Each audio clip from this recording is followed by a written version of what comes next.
साथ है हमजा अली शेख और आज के हमारे खास मेहमान भारतीय शायरी दुनिया के इस समय सबसे चमकते हुए सितारे और आप सबों के महबूब शायर जनाब इमरान प्रतापगढ़ी जी का स्वागत करते हैं रेडियो कोहिनूर एफएम परिवार की तरफ से। बहुत शुक्रिया, मुझे भी अच्छा लग रहा है आपके परिवार में आकर के। तो इमरान साहब, सबसे पहले हम रेडियो कोहिनूर एफएम के बारे में बता दें कि यहाँ से जो भी प्रसारण हो रहा है इसे ऑनलाइन www.radiokohinur.com के माध्यम से पूरी दुनिया में आपके फैन सुन रहे हैं, जो आपने अपने पेज से भी इस इंटरव्यू के बारे में शेयर किया था और हमारे फिलर के माध्यम से भी लोगों तक ये बात पहुंची है कि आप हमारे एफएम में आ रहे हैं और काफ़ी कुछ जानना चाहते हैं। मुशायरे में अगर वो शामिल होते हैं तो सिर्फ आपकी शायरी से रूबरू होते हैं, लेकिन आपका बचपन कैसा रहा? आप अगर शायरी नहीं कर रहे होते हैं, मुशायरे नहीं पढ़ रहे होते हैं, तो उस समय आप क्या करते हैं, क्या हॉबी है आपकी, ये सब जानना चाहते हैं। तो मेरे साथ हैं हमजा अली शेख साहब, जो कुछ लाजमी सवाल हैं, कुछ दिलचस्प सवाल के साथ ये मौजूद हैं। हमजा अली जी, स्वागत है इमरान साहब जी। सबसे पहले प्रोग्राम का आगाज़ करते हैं, शुरुआत करते हैं और आपसे पूछना चाहते हैं कि अपने बचपन के बारे में बताएं कि किस तरह से गुजरा है आपका बचपन।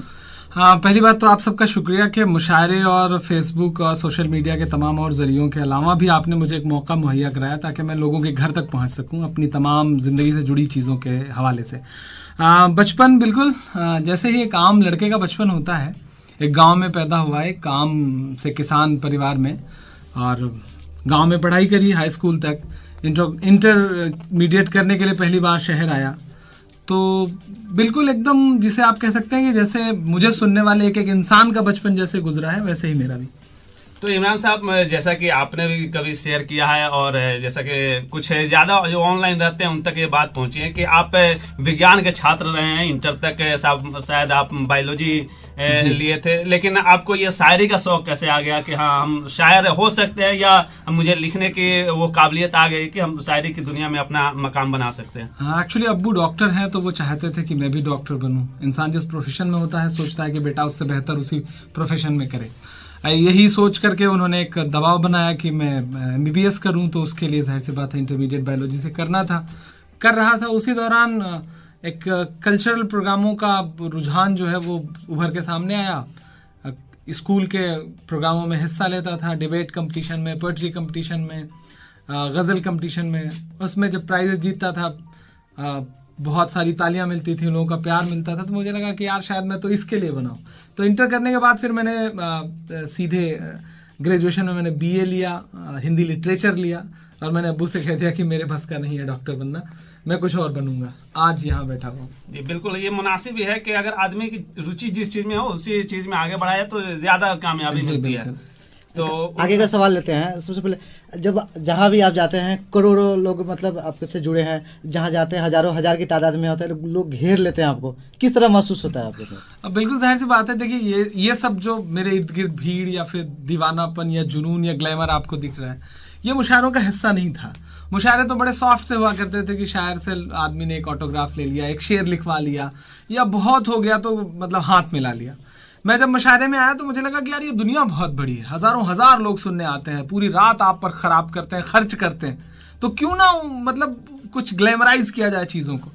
तो मैं आया ही था इस दुनिया को बदलने के लिए। और बिल्कुल जब मतलब लोग कहते हैं कि मुशायरे में स्टारडम आया, ग्लैमर आया, पैसे आए मेरी वजह से, तो ये सब सुन के अच्छा तो लगता है, जाहिर सी बात है, सुकून मिलता है कि चलो जहाँ है वहाँ बेहतर है, वहाँ काफ़ी बेहतर किया है मैंने, मुशायरों को अच्छा किया है मैंने। आप अपने जो शायराना जो आपका ये अंदाज है या शायरी में आप जब से आए हैं, आप किस शायर से ज़्यादा प्रभावित हैं? या एक होता है ना कि एक आइडियल होता है किसी न किसी चीज़ का, वो आप किसे मानते हैं? एक्चुअली मेरा आइडियल तो मैं खुद हूँ। मुझे ऐसा लगता है कि मैं अपना आइडियल मैं खुद हूँ, कोई ऐसा नहीं है जिसे मैं आइडियल मानूँ।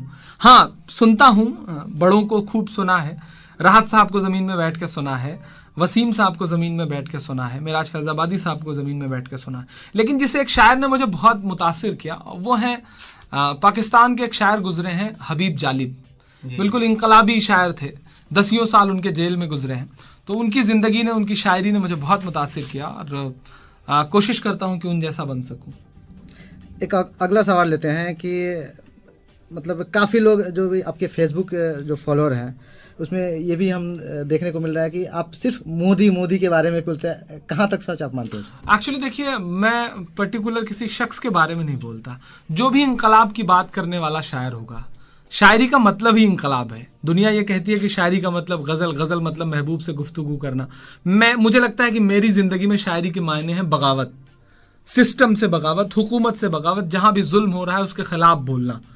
तो अब सिस्टम के खिलाफ जब आप बोलेंगे तो सिस्टम यानी कि जो सत्ता है उसकी गद्दी पर, चाहे वो मनमोहन सिंह बैठे हो, चाहे नरेंद्र मोदी बैठे हो, या कोई भी बैठा हो, जाहिर सी बात है जब आप हुकूमत की आंख से आंख मिला के बात करेंगे तो जो बादशाह है वो आपके निशाने पर होगा।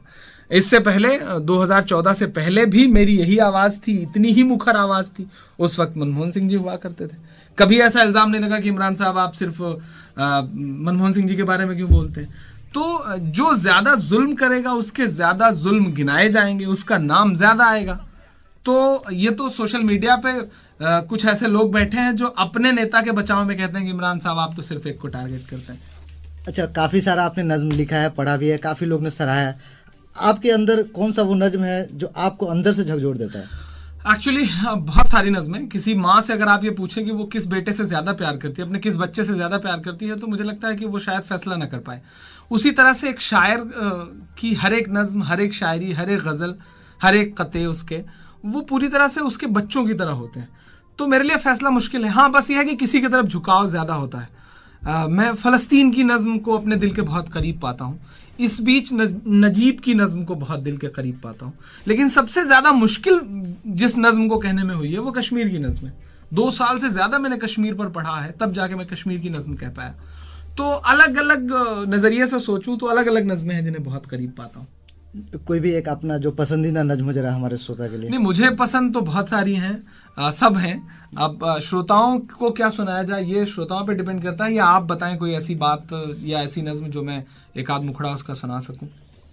नजीब वाला जो नज्म है। हाँ, नजीब वाला सुना देता हूँ। एक माँ जिसका बेटा गायब है, पिछले 4 महीने होने को आए हैं, और दिल्ली कि गलियों में भटक करके वो चिल्ला करके अपने बेटे को तलाश रही है और सिस्टम सुन नहीं रहा है। तब ये नज्म हुई थी कि सुना था कि बेहद सुनहरी है दिल्ली, समंदर सी खामोश गहरी है दिल्ली, मगर एक माँ की सदा सुन न पाए तो लगता है गूंगी है, बहरी है दिल्ली।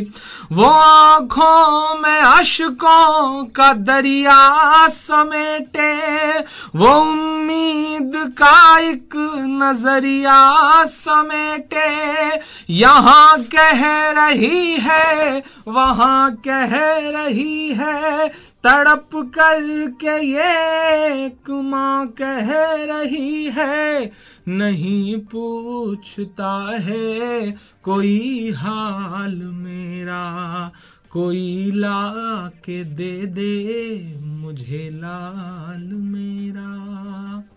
तुम आप सुन रहे हैं रेडियो कोहिनूर FM 87.7 मेगाहर्ट्ज़। मैं हूं अब्दुल रहमान, मेरे साथ है हमजा अली शेख, और आज के हमारे खास मेहमान भारतीय शायरी दुनिया के इस समय सबसे चमकते हुए सितारे और आप सबों के महबूब शायर जनाब इमरान प्रतापगढ़ी जी का स्वागत करते हैं रेडियो कोहिनूर FM परिवार की तरफ से। इंडिया में काफ़ी सारी जगह पर जाते हैं आप मुशायरा पढ़ने के लिए, जहाँ पे जो आपको पसंदीदा जगह जहाँ पे आपको सबसे अच्छा लगा हो आपको? ये फैसला भी बहुत मुश्किल है। एक्चुअली जिस शहर में जाओ वो शहर पिछले तमाम शहरों से ज़्यादा प्यार देता है। वहाँ ऐसे दीवाने मिलते हैं कि लगता है कि पिछले तमाम मुशायरों के रिकॉर्ड। कि हमने आपका जितना भी यूट्यूब पे दिखा है सब में आपसे ज़्यादा प्यार कोई दिया ही नहीं, तो आपको कहाँ लगता है? वाकई फैसला बहुत मुश्किल है, लेकिन मतलब मुश्किल है, बहुत मुश्किल है ये बता पाना।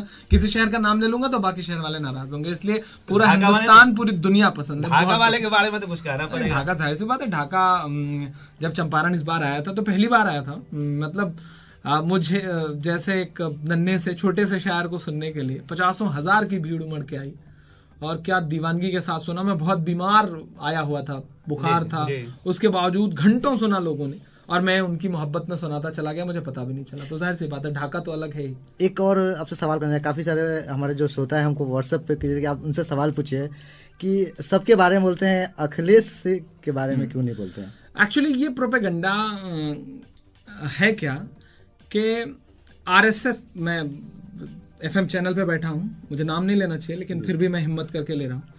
एक ऐसी सोच है देश में जो नहीं चाहती कि आप मुद्दों पे बात करें, उन्हें बोलती हुई आवाजें पसंद नहीं है, तो वो आपके खिलाफ पहले तो आपको खारिज करेंगी कि अरे ये तो ऐसी वैसी बात करता है, फिर भी आप मजबूती से अपनी बात पे अड़े रहते हैं तो वो आपको निग्लेक्ट करती हैं, फिर आप पे एलिगेशंस लगाती हैं कि नहीं ये तो गलत आदमी है, फिर भी आप अपनी मजबूती से डिगे रहते हैं, तो फिर वो आप में छोटी छोटी खामियां तलाश करने की कोशिश करते हैं, खुद तो कर नहीं पाती तो वो लोग छोड़ते हैं। तो आजकल सोशल मीडिया पे ऐसे टुटपुंजियों की भरमार है जिन्हें आपका काम नहीं देखना है, जिन्हें आपकी मेहनतें नहीं देखनी है, बस आप में खामियां तलाशनी है। तो मैं तो ये कहूं कि कुछ ऐसे ही मतलब खुराफाती तत्व हैं सोशल मीडिया पे जो पिछले चुनाव के दौरान से लगातार आवाज कर रहे हैं कि आप अखिलेश के खिलाफ नहीं बोलते, क्योंकि मुझे यश भारती मिली है, इल्जाम लगाते हैं कि मुझे यश भारती मिली है इसलिए मैं यश भारती के बोझ तले दबा हूं तो मैं कुछ बोलता नहीं। वो ये भूल जाते हैं कि मुजफ्फरनगर पे मैंने नज्म कही, वो ये भूल जाते हैं कि खालिद मुजाहिद के मारे जाने के बाद मेरी नज्म थी आग लगे उत्तर प्रदेश की इस लाचार हुकूमत को। उन्हें ये भूल जाते हैं कि जियाउल हक के मारे जाने के बाद मैंने अखिलेश जी का नाम लेकर के नज्म कही। और मतलब अखिलेश जी का एक चीज के लिए शुक्रिया कि जब मुझे यश भारती मुझे घर से बुला के दी गई, जिस अवार्ड को पाने के लिए लोग हुकूमतों के चक्कर लगाते हैं दरबारों के, वो मुझे मेरे घर से बुला के दी गई। और बुला के देते समय अखिलेश जी ने मुझसे कहा था कि इमरान जैसे हो ऐसे रहना, यश भारती के बोझ तले मत दबना। पहली बात। दूसरी बात, इसका उदाहरण दूं कि चुनाव चल रहे हैं, मैं कुछ सीटों पर पर्सनल दोस्तों के लिए गया इलेक्शन कैंपेन के लिए, अब उसमें कई सारे दोस्त ऐसे हैं जो समाजवादी पार्टी में, तो कुछ आवाजें और उठी, लेकिन वो ये भूल गए कि इसी बीच में बहुजन समाज पार्टी में मेरे कुछ दोस्त हैं, मैं उनकी कैंपेन के लिए भी गया। जिस हुकूमत से आपने अवार्ड लिया है उसी हुकूमत के खिलाफ आप प्रचार करने जाए चुनाव में, इससे बड़ी बहादुरी और इतनी कोई माई का लाल करके दिखा दे तो मैं जानूं कि वो इमरान प्रतापगढ़ी से बेहतर है। और यश भारती सिर्फ मुझे नहीं मिली है, यश भारती नवाज देवबंदी को मिली है, यश भारती वसीम बरेलवी को मिली, यश भारती सुनील जोगी को मिली है। कोई उनसे भी तो सवाल करके पूछे। हम तो बहुत कुछ कर रहे हैं, हो सकता है मैं सबकी उम्मीदों पे खरा ना उतर रहा हूं, लेकिन बहुत बड़ी तादाद में लोग हैं जिनकी उम्मीद पे खरा उतर रहा हूं, और जिनकी उम्मीद पे अभी नहीं खरा उतर रहा हूं मुझ पे भरोसा रखें, इंशाल्लाह उनकी उम्मीद पे भी खरा उतरूंगा। कुछ ऐसे शायर भी हैं जो कह रहे हैं कि मतलब जो मुशायरा है, एक जो प्लेटफॉर्म है, उनको आपने एक व्यापार खड़ा कर दिया है, कहाँ तक सच है? किसी का एक शेर है कि कितनी आसानी से मशहूर किया है खुद को, हमने अपने से बड़े शख्स को गाली दी है। कोई इल्जाम नहीं मिलता, कोई मतलब मुझ में कोई कमी नहीं मिलती, मुझ में शायरों वाली कोई आदत नहीं है, मैं शराब नहीं पीता, मैं अपने हुनर का कोई गलत इस्तेमाल नहीं करता, तो कुछ नहीं। इमरान पैसे बहुत लेते हैं मुशायरों में। अच्छा, आप मुझे एक सवाल का जवाब दीजिए, सस्ती सी कॉमेडी करके, कॉमेडी सर्कस जैसे शोज करके आधे घंटे का भड़ेती करने वाले लोग 10-10 लाख रुपए, 20-20 लाख रुपए चार्ज कर, एक शायर जिसे सुनने के लिए 50,000 की अकेले भीड़ आ रही है, इंडिविजुअल शोज हो रहे हैं हिंदुस्तान नहीं बल्कि पूरी दुनिया के तमाम शहरों में। अगर वो 3 लाख रुपए, 4 लाख रुपए, 5 लाख रुपए एक मुशायरे के चार्ज कर रहा है, तो वो अकेले 3 घंटे पढ़ भी तो रहा है, 15 शायरों के बराबर वो पढ़ रहा है, तो 15 शायरों का मुशायरा करवाइए तो आपके ज्यादा पैसे खर्च होंगे, एक अकेले इमरान पे आप पे कम खर्च हो रहा है। अच्छा, दूसरी बात, अब एक बात में जो मुझ पे ये इल्जाम लगाते हैं कि मैंने मुशायरे को व्यापार बना दिया, मैं उनसे एक सवाल करता हूं कि वो पिछले 30 साल से मुशायरे की दुनिया में उर्दू के नाम पर उन्होंने करोड़ों रुपए कमाए, जी करोड़ों रुपए कमाए हैं, ये सारे उर्दू वाले लोग जानते। मैं उनसे सवाल करता हूं कि जिस अवाम ने उन्हें स्टार बनाया, जिस अवाम की वजह से उन्हें पैसे मिलते, उसकी बेहतरी के लिए उन्होंने आज तक क्या किया? एक काम गिना दें, मैं 50 काम गिनाऊंगा कि मैंने उसी पैसे से, मैं स्कूल खोल रहा हूं, मैं कॉलेज बना रहा हूं, 4 करोड़ रुपए का शुरुआती प्रोजेक्ट है, जी। मैं मैं अपने रातों की नींद खराब करके पैसे कमा करके कॉलेज बना रहा हूं, मैं अपनी रातों की नींद खराब करके उस पैसे से शराब ना पी करके मैं IAS की एकेडमी शुरू करने जा रहा हूं, मैं गरीब बच्चों की शादियां करवा रहा हूं, मैं गंगा स्वच्छ गंगा अभियान से जुड़ा हुआ हूं, मैं तमाम ऐसे बच्चों की पढ़ाई का जिम्मा लिए हुए हूं जिन्हें मैं बताना नहीं चाहता। तो ये सारे काम अगर कोई पैसे लेकर के, अपने हुनर का पैसा लेके, आपकी जेब में डाका तो डाल नहीं रहा हूं, मांग रहा हूं, दुनिया दे रही है, मेरे हुनर का पैसा दे रही है, आप भी तो पैसे ले रहे हो, आप भी इमरान जितना मांग के देखो, आपको मिले तो आप भी लो, मैं कहां मना कर रहा हूं। अगर आप कहते हैं कि मुशायरे व्यापार नहीं है तो आप छोड़ दीजिए मुशायरे में पैसे लेना, फ्री में पढ़ना शुरू कर दीजिए, और मैं जो सोशल कॉज कर रहा हूं उसके लिए मुझे पैसा दीजिए, मैं मुशायरे में फ्री पढ़ना शुरू कर दूंगा, मैं पैसे नहीं लूंगा मुशायरों में। बिल्कुल, अगला सवाल इसी से जुड़ा हुआ था कि जो अदब से जुड़े हुए शायर, जो बुजुर्ग शायर या पुराने शायर हैं वो शायद आपसे स्टेज शेयर करना इस समय पसंद नहीं कर रहे हैं, शायद आपका नाम जहां आता है वहां अपना नाम विड्रॉल कर लेते हैं, या पहले पूछते हैं कि इमरान आ रहा है तो मैं नहीं आऊँगा, ये मुझे बुलाना है या इमरान को बुलाना है। तो इसके बारे में क्या ख्याल है? दोनों तरह के शायरी, तहत से पढ़ने वाले और तरन्नुम से पढ़ने वाले, और आज के जो आप शायरी कर रहे हैं और पुराने जो शायर थे जो जैसा कहते हैं रुखसार, प्यार, मोहब्बत, दोनों एक साथ क्यों नहीं हो सकते? एक्चुअली मेरा ख्याल है कि अमिताभ बच्चन को शाहरुख खान के साथ काम करने में क्या दिक्कत हो सकती है, दिलीप कुमार को शाहरुख खान, सलमान खान के साथ काम करने में क्या दिक्कत हो सकती है? अगर दिक्कत है तो फिर दिक्कत शाहरुख खान और सलमान खान में नहीं है, पहली बात। दूसरी बात ये कि जो इस बात को सबसे ज्यादा मुशायरे में उठाते हैं, उनका एक शेर है कि तुम्हारी महफिलों में हम बड़े बूढ़े जरूरी हैं, अगर हम ही नहीं होंगे तो पगड़ी कौन बांधेगा। वो ये शेर कह करके मुझ पे तंज करते हैं। मैं उनसे कहना चाहता हूं कि तुम्हारी महफिलों में हम नए लड़के जरूरी हैं, अगर हम ही नहीं होंगे तो पगड़ी किसको बांधोगे। मैं उनके बेटों की तरह हूं, मैं मतलब मेरी उम्र उनके बेटों जैसी। अगर मुझ में कोई कमी है, मुझसे कोई, मैं मतलब अल्हम्दुलिल्लाह मैं पढ़ा लिखा हूं, मैं पोस्ट ग्रेजुएट हूं। एक इल्जाम लगाते हैं कि जाहिलियत की बातें करते हैं, जाहिल हैं भाई। ज्यादातर हिंदुस्तान के मुशायरों में जो ये बात करने वाले लोग हैं, सबकी बात तो नहीं कर रहा हूं, जो ये बात करने वाले लोग हैं अल्हम्दुलिल्लाह उनसे मैं ज्यादा पढ़ा लिखा हूं। जी जी। जाहिल और पढ़े लिखे का क्या फर्क है, अदबी होने का क्या फर्क है? पढ़ा लिखा हूं ना, मैं हिंदी लिटरेचर से पोस्ट ग्रेजुएट हूं, मैंने जर्नलिज्म का डिप्लोमा कर रखा है, पढ़ाई के मामले में अल्हम्दुलिल्लाह मैं बेहतर हूं। तो मतलब ये तो सिर्फ ये है भाई, आपके अंदर एक डर बैठा हुआ है। आप मेरे ऊपर बरसते हुए फूल नहीं देख पाते, आप बजती हुई तालियां नहीं देख पाते, आप नारे नहीं देख पाते, तो देखना तो पड़ेगा। एक और सवाल करना चाहते हैं, हिंदी फिल्मों में हम लोग देखते हैं कि किसी के ऊपर अगर फिल्म बनती है तो उसको रॉयल्टी उसके परिवार की तरफ, परिवार को रॉयल्टी मिलता है। आपने काफ़ी सारे नज्म पढ़े हैं नजीब के हिसाब से, मिन्हाज, क्या आप उनको भी कुछ इस तरह का रॉयल्टी देते हैं? इससे बड़ी रॉयल्टी क्या हो सकती है कि एक मुद्दा जिसे हिंदुस्तान जानता ही नहीं था। जी। इससे बड़ी रॉयल्टी क्या हो सकती है कि एक बच्चा जो गायब था उसके लिए आवाज उठाने वाले 10 लोग थे बमुश्किल उसके इंस्टीट्यूट के, आज पूरी दुनिया नजीब को जानती है। इससे बड़ी रॉयल्टी तो मैं नहीं दे सकता। एक नज्म ने नजीब को घर घर पहुंचा दिया, नजीब के लिए लाखों करोड़ों माएं नमाजों में दुआएं कर रही, पूजा करते हुए दुआएं कर रही। आप बताइए कि इससे बड़ी रॉयल्टी क्या दे सकता हूं मैं किसी को। और दूसरी बात, मैंने नजीब की नज्म, नजीब पर नज्म इसलिए नहीं पढ़ी कि मुझसे उससे पैसा मिले। मैं नजीब की नज्म ना पढ़ूं तब भी मुझे पैसा मिलता है। मैं नज्म पढ़ के अपना हक अदा कर रहा हूं, मैं शायरी और अपने हुनर के साथ इंसाफ कर रहा हूं, मैं एक माँ के आंसुओं के साथ इंसाफ कर रहा हूं। अच्छा, दूसरी बात, मैं पढ़ते पढ़ते रो पड़ता हूं और वो मेरे आंसू घड़ियाली नहीं होते, वो सच्चे आंसू हैं। मेरे उन आंसुओं का सदका और उसकी रॉयल्टी कौन दे सकता है? इस तरह के जो नज्म लिखते हैं आप, किस तरह का फील कहाँ से आता है और कैसे लिख पाते हैं इस तरह का नज्म? बहुत मुश्किल सवाल है और बहुत मुश्किल जवाब है। बहुत सोचना पड़ता। मैं नजीब की नज्म कहने से पहले नजीब की माँ से जब मिला, गुमनाम मिलने गया उससे, माँ से, और जब मैं लौट रहा था तो जेएनयू से और अपने गेस्ट हाउस तक ऑटो में था, मैं ज़ारो कतार रोता हुआ आया था। मुझे ऐसा लग रहा था कि मेरी माँ बैठी वहाँ रो रही है। मैं फ़लस्तीन पे नज्म कहता हूँ तो मुझे ऐसा लगता है कि वो जो मासूम मासूम बच्चे मर रहे हैं उसमें मेरा भाई है, मेरी बहन है, मेरे अड़ोसी पड़ोसी हैं, मेरे दोस्त हैं। बस वहाँ जब खुद को रख लेता हूँ तो फिर अपने आप नज्म हो जाती है, उसे कहना नहीं पड़ता। चलिए, अब जो कि इस समय आप जहाँ से हैं, जिस राज्य से, उत्तर प्रदेश, उस समय जो कि चुनाव का माहौल है, और जैसा कि आपने बताया कि जो आपके नज़दीकी उम्मीदवार हैं उनके लिए आप कैंपेन भी कर रहे हैं, और इस समय वहाँ का जो चुनावी सरगर्मी चल रही है, कैसा दिखाई दे रहा है आपको? यानी किस तरह की फिजा है वहाँ पे? किसके तरफ जो हवा, नहीं कहा जाता है कि हाँ आज इसका हवा चल रहा है, जैसे मोदी लहर जो चला था 14 में, इस समय क्या मोदी लहर है या अखिलेश लहर है या मायावती के लिए मौका है इस बार? देखिए, मैं कैंपेन इसलिए कर रहा हूँ कि जो मेरे हिस्से में, मेरे दामन में शोहरतें हैं, मुझे प्यार करने वाले लोग हैं, मैं उसे ज़ाया नहीं करना चाहता। मैं 5 साल तक तो हर फोरम से नफरतों के खिलाफ आवाज़ बुलंद करता रहूं, और जब सच में अच्छी ताकतों के साथ खड़े होने का दिन आए तो मैं तो कहूं कि मैं तो शायर हूं, मेरा सियासत से क्या लेना देना। हिंदुस्तान के एक एक बच्चे का सियासत से लेना होना चाहिए, नहीं है, इसीलिए नफरत वाली ताकतें आज सत्ता पर काबिज है। तो मैं इसलिए जा रहा हूं।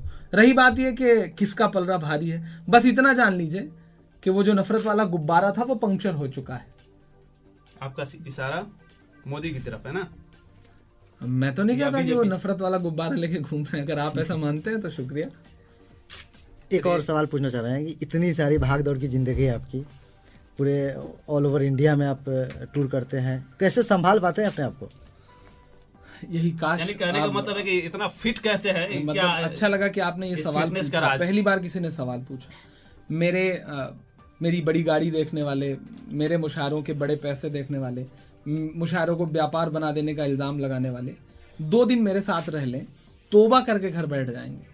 मतलब मैं 1100 किलोमीटर बाई रोड सफ़र करके नेपाल में बैठा हूँ इस वक्त, और मैं घंटे भर 2 घंटे माइक पे खड़ा रहा और लौट के फिर सीधे तकरीबन 700 किलोमीटर बाई रोड जाऊंगा। पैसे के नाम पे कोई क्या दे देगा? मैं तो यहाँ मोहब्बत निभाने आया था। कैसे फिट रखते हैं अपने आप को? भाई ये जो दुआएं हैं ना, ये जो तालियों का शोर है, ये जो आपके कान में मतलब आपके नाम की गूंज है ना, ये बहुत ताकत देती है। मतलब मेंटलिटी फिट रहते हैं। बस आप जहन से फिट हैं तो फिर बाकी फिट हैं। बाकी थोड़ा सा कभी कभार गांव जाता हूँ तो दोस्तों के साथ क्रिकेट विकेट खेल लेता हूँ। गिल्ली डंडा स्पोर्ट्स खेल में लेता क्रिकेट, बैडमिंटन, टेनिस क्या ज्यादा पसंद है आप? नहीं पसंद, मतलब फुटबॉल बहुत पसंद है, बट खेल पाता हूँ बैडमिंटन और क्रिकेट ही, क्योंकि फुटबॉल का चलन ही नहीं है हम लोगों की तरफ। तो आपका फेवरेट क्रिकेट प्लेयर? बड़ा मुश्किल सवाल है। अलग अलग वक्त में बदलते रहे। वसीम अकरम बहुत पसंद रहे, इस बीच एबी डिविलियर्स, थोड़ा थोड़ा विराट। थोड़ा थोड़ा विराट दौर चल रहा है। यहाँ फिल्मों की अगर बात की जाए तो फिल्मों में आप किसे पसंद करते हैं, हीरो या हीरोइन? शाहरुख खान। शार्कियन है हमारे सामने। एक और सवाल, इतना अच्छा आपका हेल्थ है, अल्लाह का शुक्र है, मतलब खाना किस तरह का लेते हैं आप?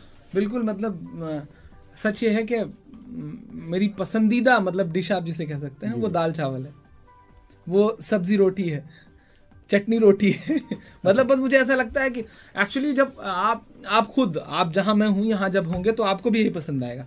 एक्चुअली जब आप 5 स्टार कल्चर जीने लगते हैं, आप जिस शहर में जा रहे हैं वहाँ 5 स्टार होटल्स हैं और 5 स्टार होटल्स के खाने हैं, तो धीरे धीरे ऐसा लगता है कि काश वो पुराने दिन लौट आते जब अम्मी चूल्हे पर मोटी वाली रोटी बनाती थी हाथ से, और फिर वो मतलब धनिए की चटनी और आम की चटनी, उसका जो स्वाद है ना साहब, वो दुनिया के किसी भी मतलब होटल में चले जाइए, रेस्टोरेंट में चले जाइए, नहीं मिलता। दुनिया के तमाम शहरों का खाना खाने के बाद अब लगता है यार कि अम्मी के हाथ का खाना ही दुनिया का सबसे अच्छा खाना है। तो और वो भी उसमें वेज, मतलब मैं मतलब मैक्सिमम वेजिटेरियन।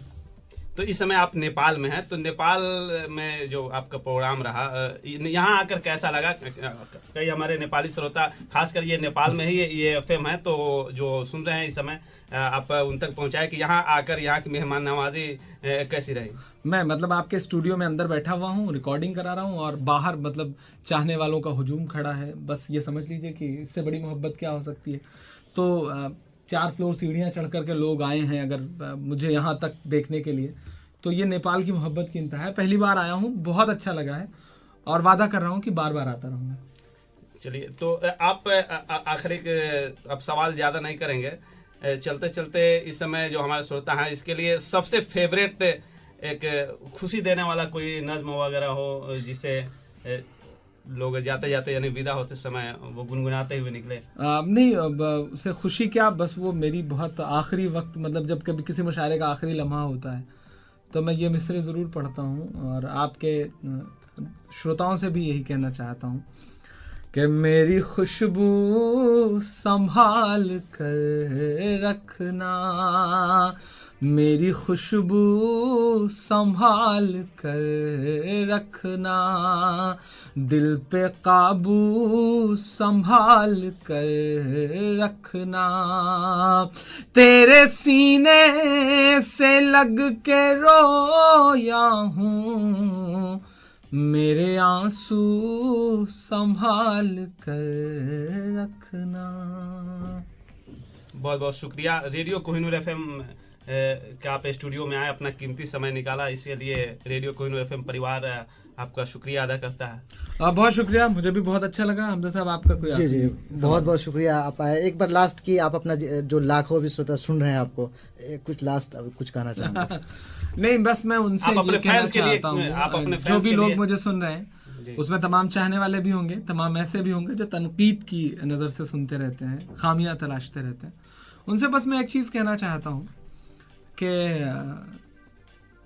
एक आवाज जिसे आप ही ने बड़ा किया है, एक आवाज जिसे आपने ही ताकत बख्शी है, एक आवाज जो आज लाखों करोड़ों लोगों की आवाज है, जब आपने उसे मजबूत किया है तो उस पर यकीन रखिए। जी जी।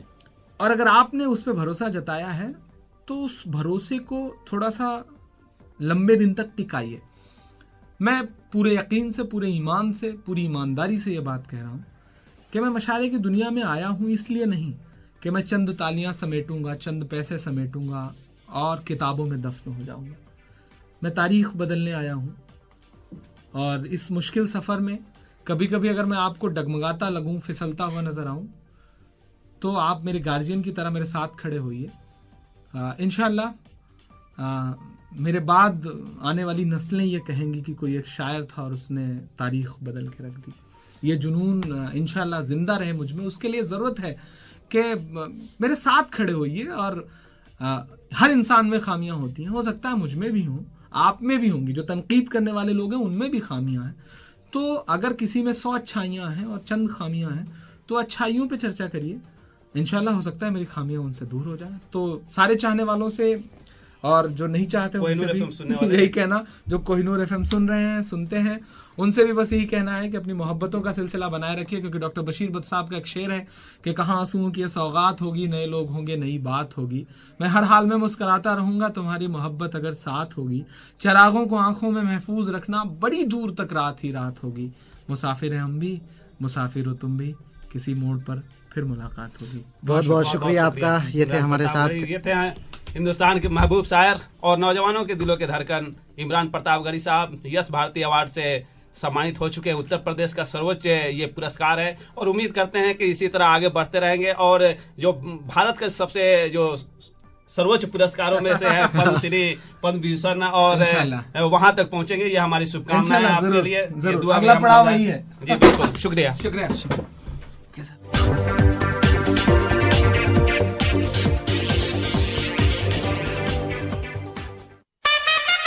तरक्की का राज सबसे आगे, कोहिनूर एफएम 87.7 मेगाहर्ट्ज, जिला